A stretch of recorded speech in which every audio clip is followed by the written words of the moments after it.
Hi everyone. Today I want to talk about why the future of work is about more than work. It's not some niche topic to be just put off into the workplace field or HR or something like that.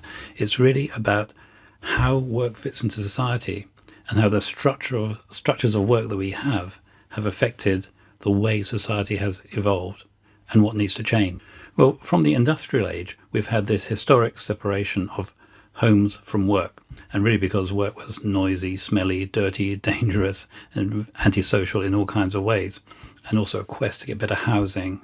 But that introduced, of course, a whole lot of other things, like a lot of commuting, so people had to go backwards and forwards to large workplaces, and that's the way we've evolved, and policy has developed around that, and policymakers still talk very much in those terms.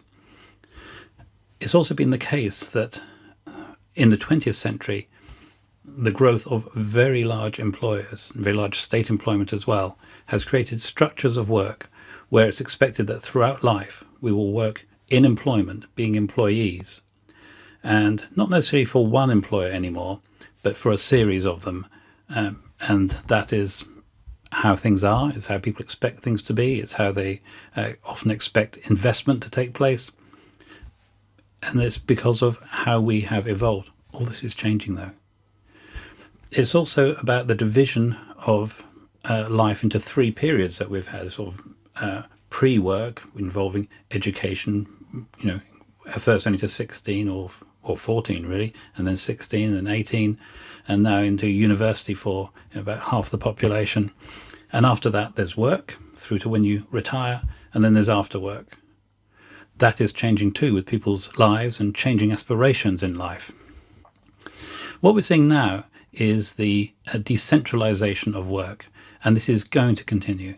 There's various kind of pushes and all kinds of tedious arguments about getting people back to the office for 3 days a week, 2 days a week, 5 days a week, or whatever.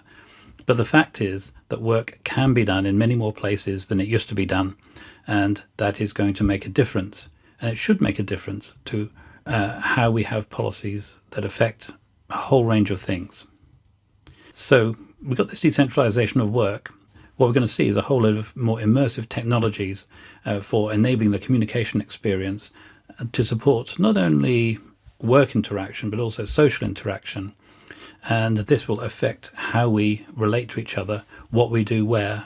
We need also a new approach to the design of homes. It's starting to happen a little bit, but having the space where we can work from home, whereas over the years what we've seen, certainly in the UK since the 1970s, is the size of houses coming down and down and down and down, and creating artificial shortages in the supply of housing for a whole number of reasons. We need to think much more about having a mix of in the housing stock, so that people have got a good place to work from home, can run a business from home, or from somewhere in the local community as well. So it affects how communities are planned and designed. We also have the evolving patterns of work over longer lives, as I was mentioning before. And so we can look forward to changing the patterns where people flex into work, out of work, for periods of caring, for learning, or for pursuing new skills, starting their own enterprise. And there's going to be a shift away from that idea of having employment over a lifetime. I mean, in the medium term, short to medium term, there's still obviously that's going to be a major factor, but these changes are coming. It's a question of whether we're really ready for them or not. So there's a need to update policies to take account of the changing nature of work and its impact on society. We want to have work which is better experience for people and enables more choice, and which comes at less environmental cost. So it doesn't involve all this commuting and making huge workplaces. All this affects planning, housing, transport, taxation, employment policy, economic development, education skills, the list goes on.